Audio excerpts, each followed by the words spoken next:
1949. So tell us about the relationship between the Benin and the Eko people. Yes.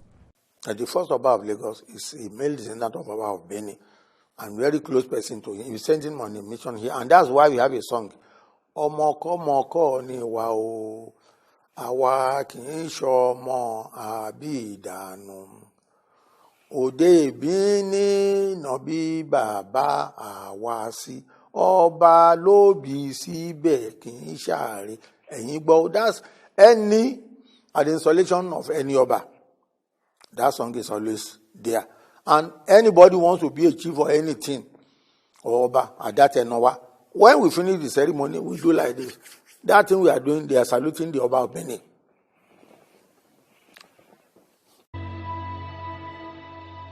My name is Nekme Obasoge. I'm broadcasting from Toronto, Canada. The topic we are going to address today is very, very special to me, given that I am a Benin woman myself. I always like to intervene in anything that has to do with my culture. History tells us that Lagos was actually founded by the Benin people. The Aworis, who left the Great Benin Kingdom, founded Eko, now called Lagos.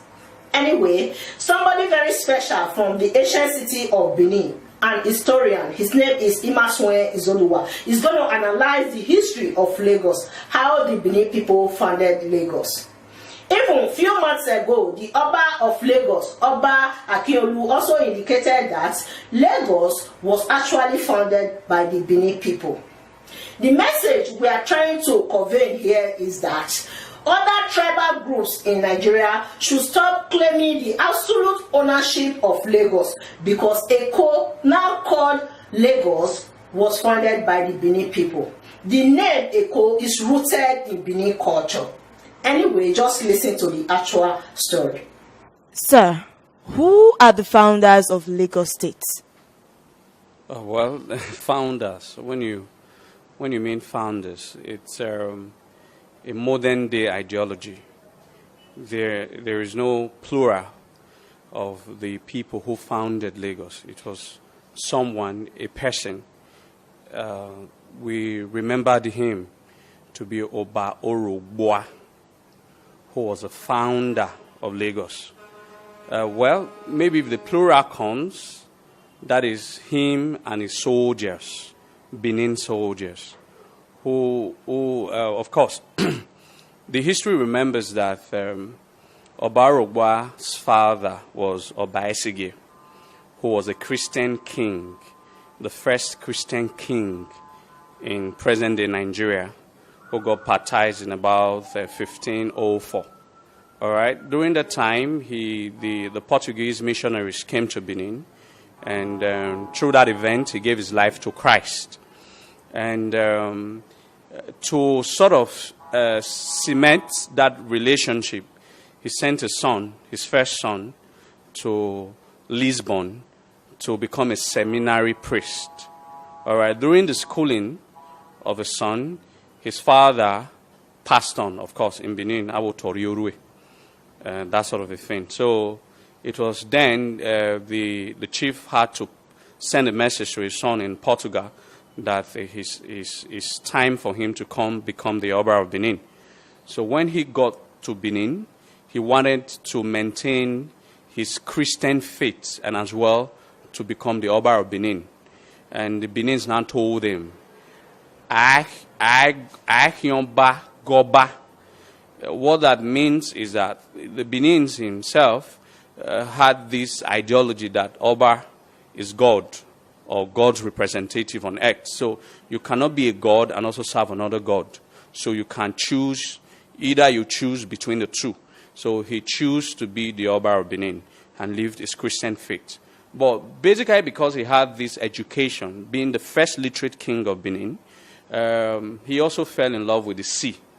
All right, so he was the first and the last the Ceylon king, or the first and the only, for now, Ceylon king in the history of Benin. So he fell in love with the sea when he became the Oba of Benin.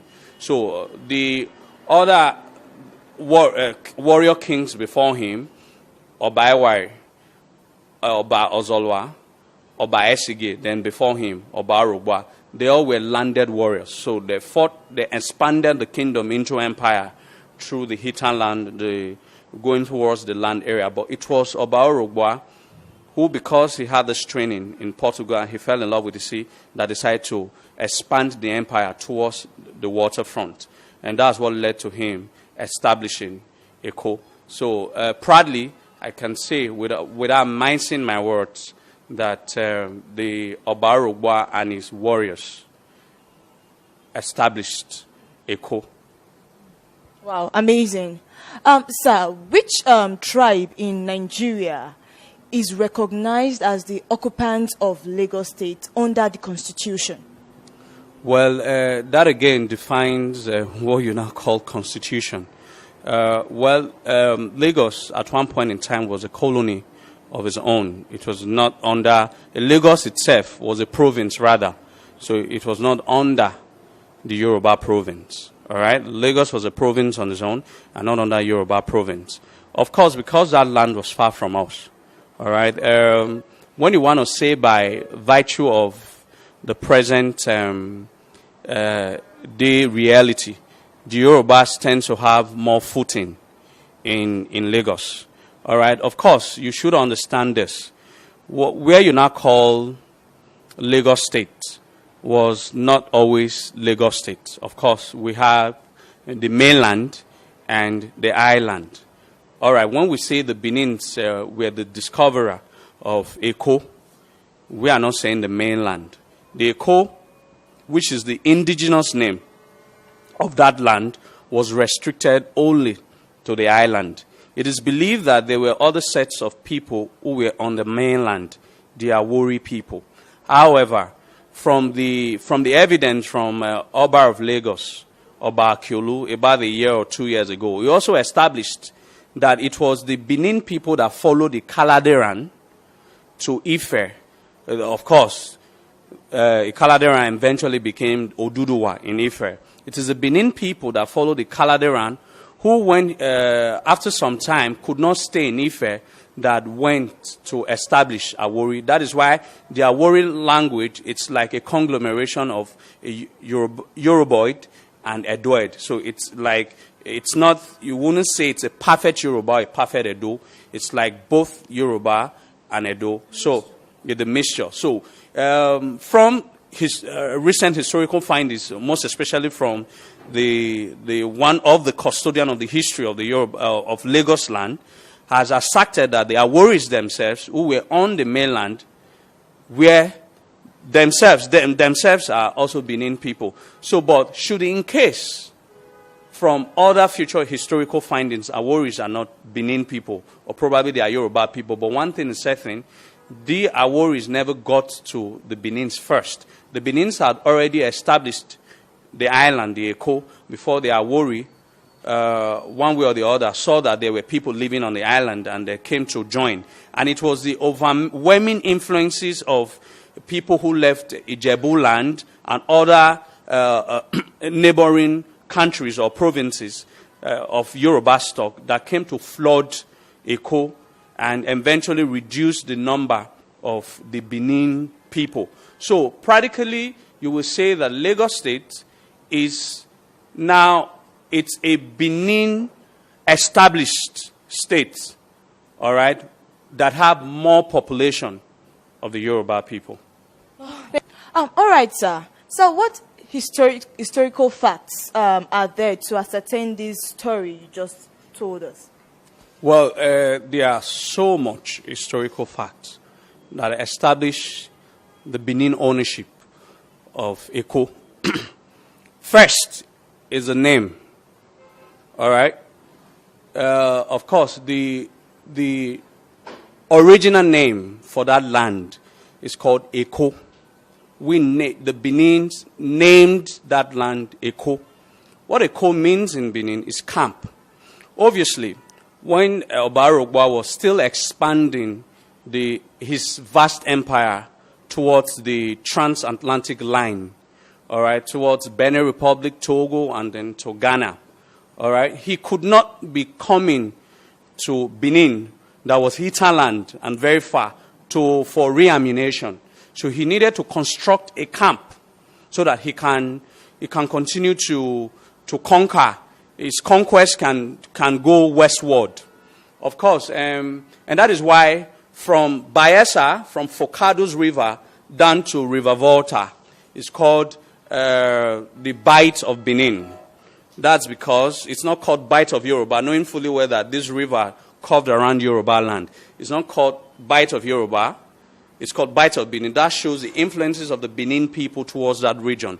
And it was Oba Orogboa who established that. Of course, I have established one fact. That land, the original name of that land, is called Eko, which the Benins named that land as the aborigine of that land. That's one. Number two, before all the Obas of Lagos, before Akintoye, all right, when on death, all right, they were being carried, their bodies were being carried to Benin to be buried. All right, so all the Obas of Lagos, from the first Oba of Lagos, Ado, sorry, that's the second Oba of Lagos, but some historians now call him the first Oba of Lagos, but the first Oba of Lagos was Aisikpa, which the Yorubas now called, it's not a chief in Lagos, called Ashipa, something like that in Lagos. But the original name was Aisikpa Yewomare in Benin. It was corrupted to Ashipa. So who was the first Eleko of Eko? All right, you know, that's the original name of the Obas of Lagos. It's just about in the 50s they changed it to Oba. It was Eleko of Eko. Was the first Eleko of Eko. After him, Ado. Now from Ashipa down to the Oba before Akintoye, all right, they were all on death. They were all buried in Benin. That's another second fact. It was the Akintoye which the Yorubas used. Sorry, not the Yorubas now. The British used, all right, in conquest of Lagos. Now, when the British came, all right, in the 19th century, in the mid-19th century, when they came to Eko, they wanted Eko to be part of the province of Lagos, of the British. However, Oba Kosoko told them that he himself does not have a right to this land. He holds this land in trustee of the Oba of Benin until they go to get clarification from the Oba of Benin. He cannot give them a land he does not own. All right, that shows that the Benins were the owner of that land. Fourthly, in 1832, the king of Lagos was called Idewu Ojulari. That was Oba Idewu Ojulari. He had issues in Lagos in which he was reported to the Oba of Benin. But because of the controversy, was a very big controversy, that the people resolved that until Oba Idewu Ojulari leaves the throne, they are not going to, there will not be peace in that land. So because of that, Oba of Benin had to instruct that the king, Zegbele in Benin means commit suicide.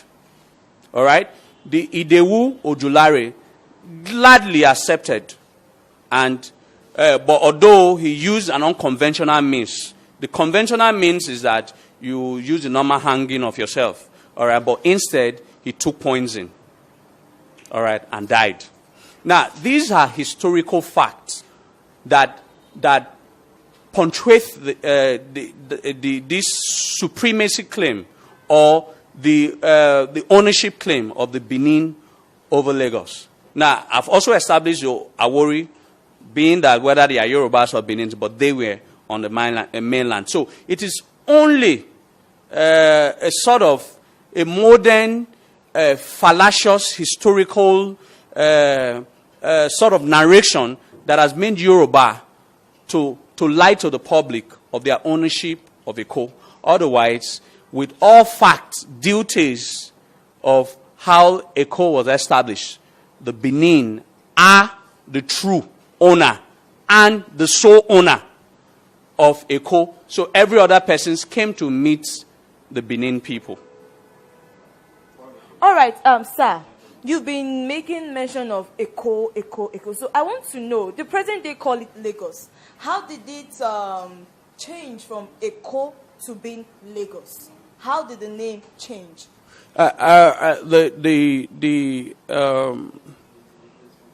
Portuguese, yes, it's the Portuguese that renamed that land. Of course, Lagos is. I heard or I read somewhere. I can't really remember that it's a colony. All right, a colony in Portugal that means lagoon. Lagoon. All right, so because of the waterine, Eko was surrounded by water. So the Portuguese that got to that land actually had named that land after lagoon. So I think Lagos means lagoon in Portuguese language. So that's how the name changed from Eko to Lagos. However, Eko is the original name. Even the Yoruba attestates to that. Eko Oni Baje. Even in Benin, if your mother wants to travel to Lagos, they don't tell you Eko Nuwame. All right? So, the Eko trying to be Yorubanized, it's not a Yoruba word. It's an exclusive Benin word that means camp, war camp.